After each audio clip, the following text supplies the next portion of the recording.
In this video, I'm going to be ranking these 4 LEGO Icons cars. At the time of recording, all 4 of these are available for purchase on LEGO.com. Let's start off with some introductions. In 2021, LEGO released this, a 1970s Gen 2 Porsche 911. A year later in 22, we got the Gen 1 1969 Chevrolet Camaro Z28. In 23, the 1961 Chevrolet Corvette C1 joined the Icons lineup. And this is the newest car in the theme. It's the Lamborghini Countach. Now, there were other vehicles released in this theme, but they're not part of this matchup. Here's a comparison of the piece count, price, and price to part ratio. You'll see the Vette is the cheapest, but has the least amount of parts, whereas the Countach has the most, costs the most, and is the largest of all 4. However, in this price battle, there's a tie for the win. We've got the 911 and the Camaro. They tied with the lowest cost per part, so they each get a point. Yeah, we're keeping score here. The price per part is not going to tell us what kind of value we're getting with these cars. Well, we're going to dig a lot deeper than that. We're going to open up the hoods of these cars or the trunks of these cars and look at the engines.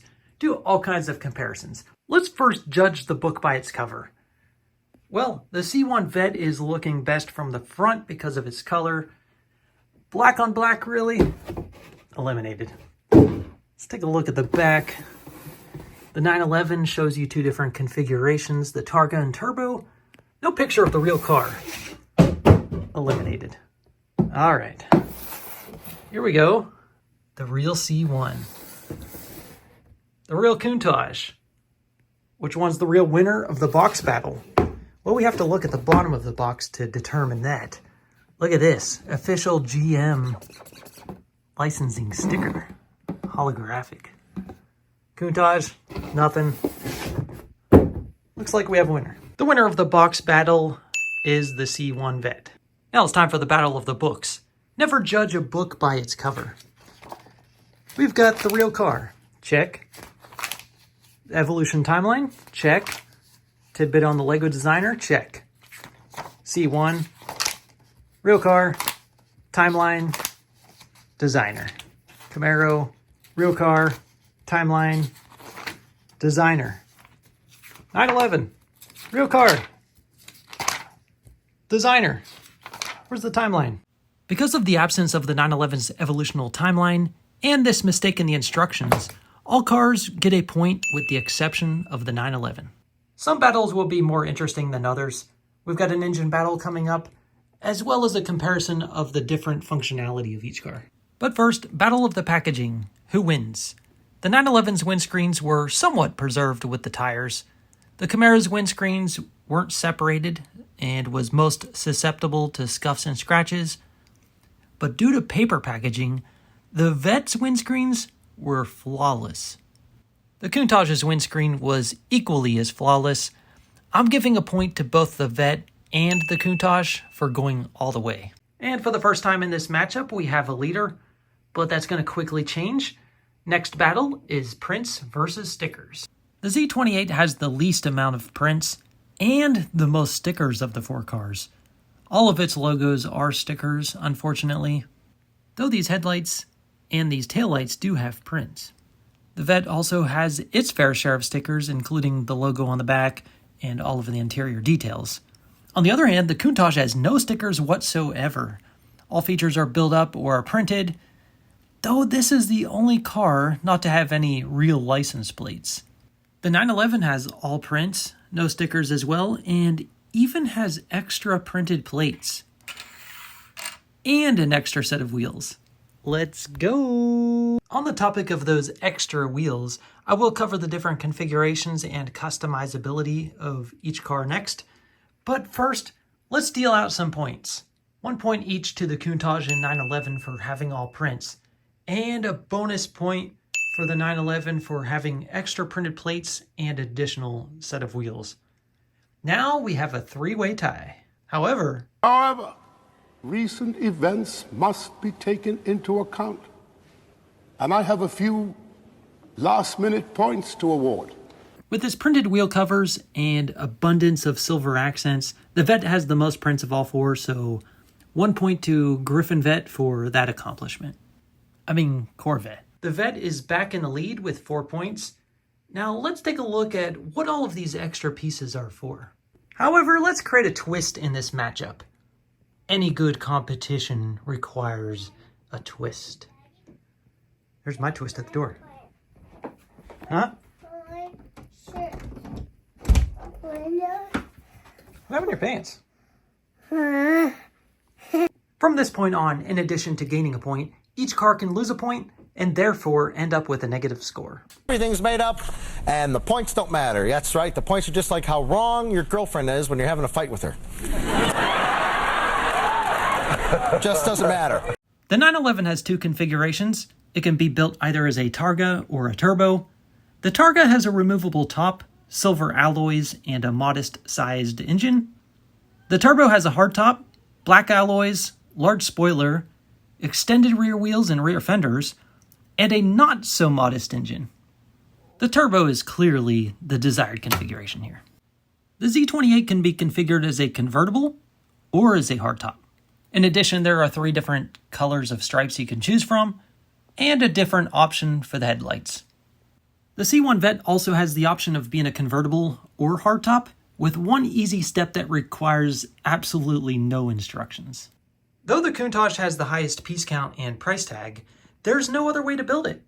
No extra pieces to configure it to your liking, and this is breaking a trend we had going on for customizability dating back to the Creator Expert theme, and I don't like it. Every car gets a point for customizability, except for the Countach. No car has lost a point yet, but stuff like this, 5 points from Gryffindor. and this, will cost you a point. Big bucks, no whammies, stop! Stop it, oh. This is done right, but this is done best. The Lambo takes a point in this battle, while the 911 and C1 both lose a point. Now for the battle of the engines, we've got Porsche's Flat 6 here. A lot of detail going on in there. We've got the Camaro's V8, the Vette's V8, and the Countach's V12. Actually, I like all of them, but the point goes to the Ford Mustang. Wait a minute, you're not in this competition. Since I couldn't determine a winner on the Battle of the Engines, let's look at something more important. The Battle of the Trunks. The 911's got some gaps, yeah, it doesn't look that good, but you can fit the Targa top in there when it's in Targa version. The Camaro's is all sealed up. It's nice to store your extra headlights and plate in there. The C1's also sealed up, plates inside, and it's got this really cool pop-up feature from the bottom.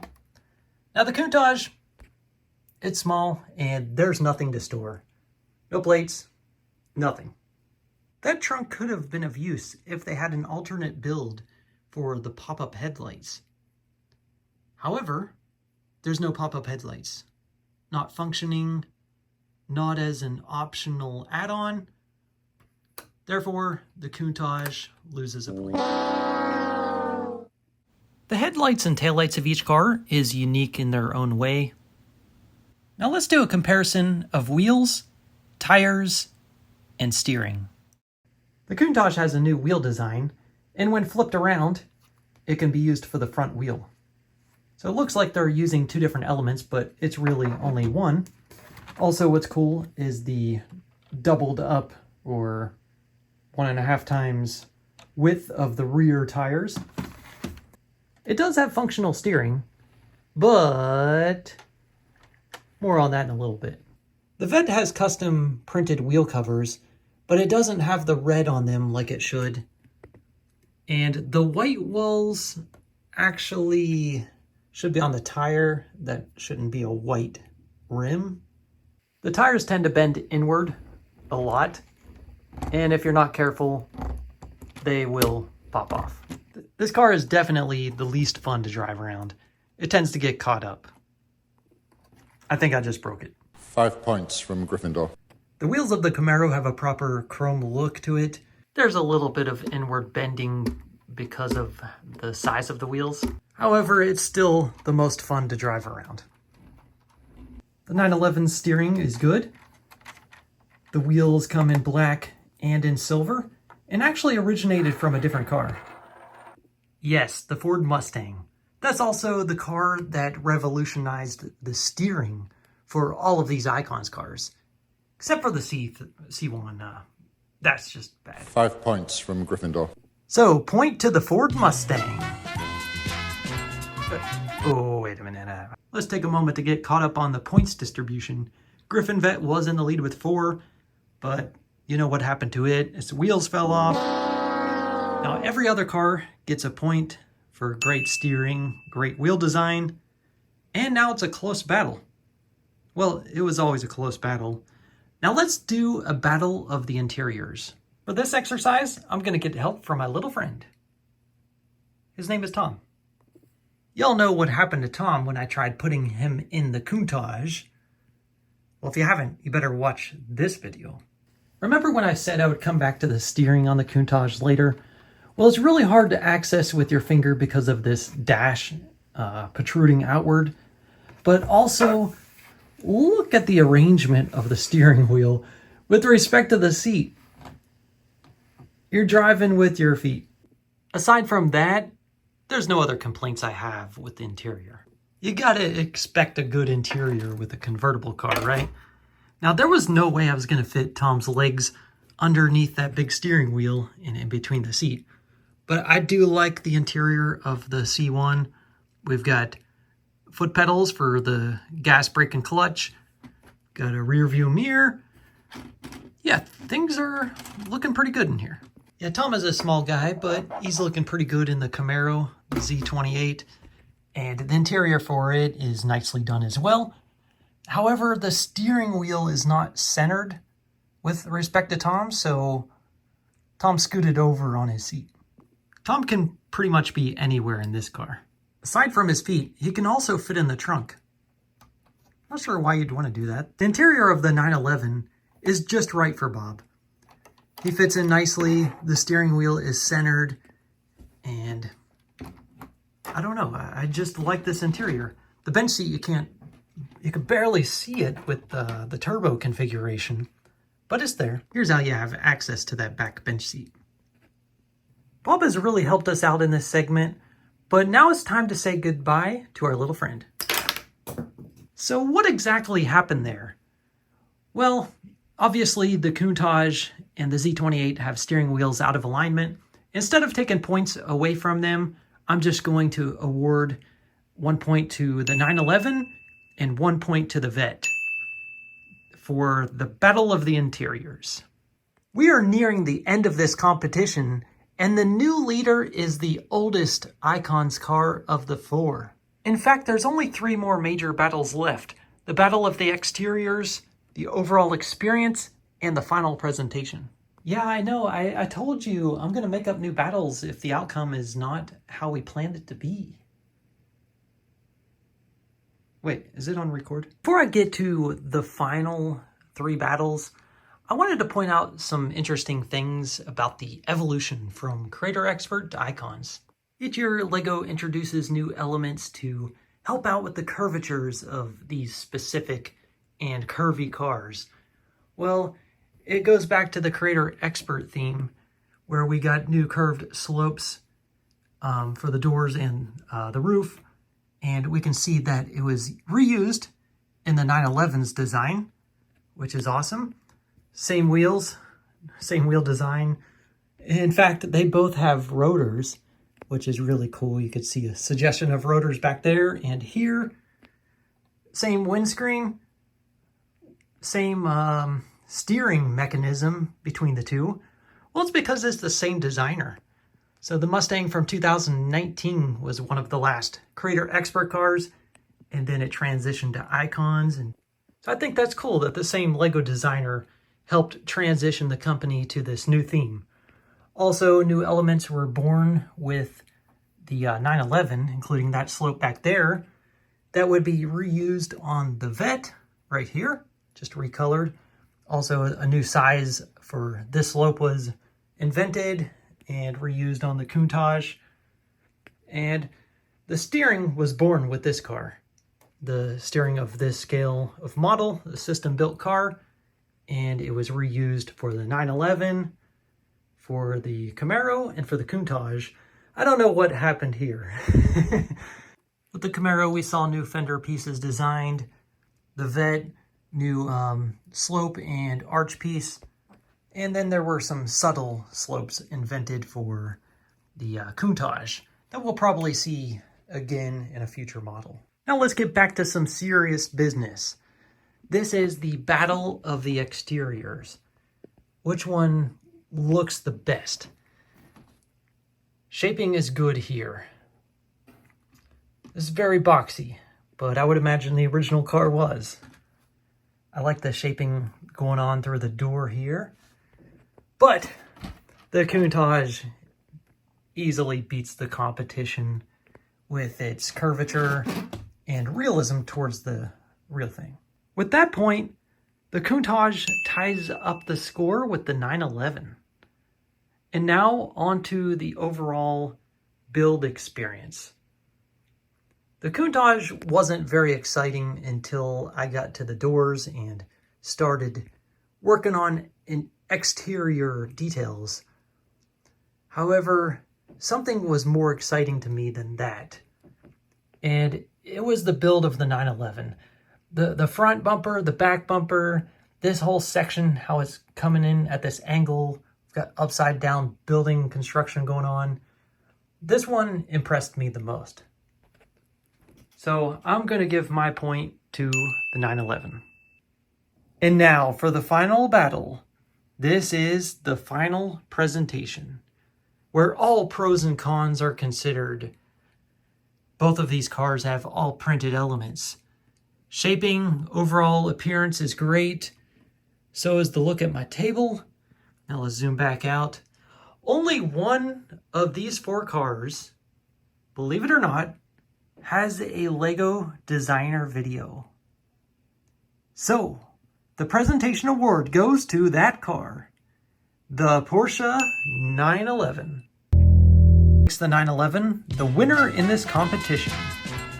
The 911 is a 2-in-1 set and has customizable options.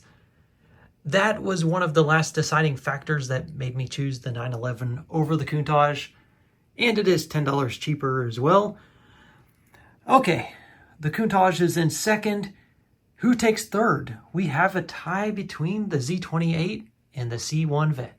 Considering steering, function, overall look, steering, more customizability, enough space to fit Bob in the trunk, steering, I chose the Camaro over the Vette because really the steering is what really steered me away from the Vette. And that's the final results of this Icons matchup. Now it's time to thank our special guests, Drew Carey, Severus Snape, Points from Gryffindor. this game show contestant, Dr. Dre and Snoop Dogg. Did I miss anybody? You can also fit in the trunk. Oh yeah, Porky. Take it from here, Porky. That's all, folks.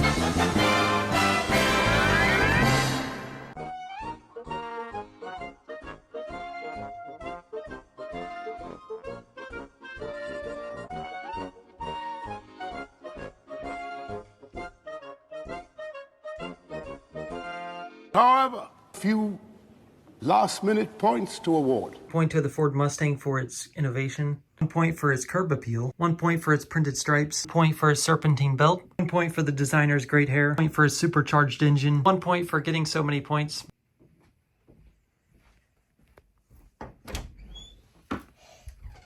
Oh, found some pants, huh?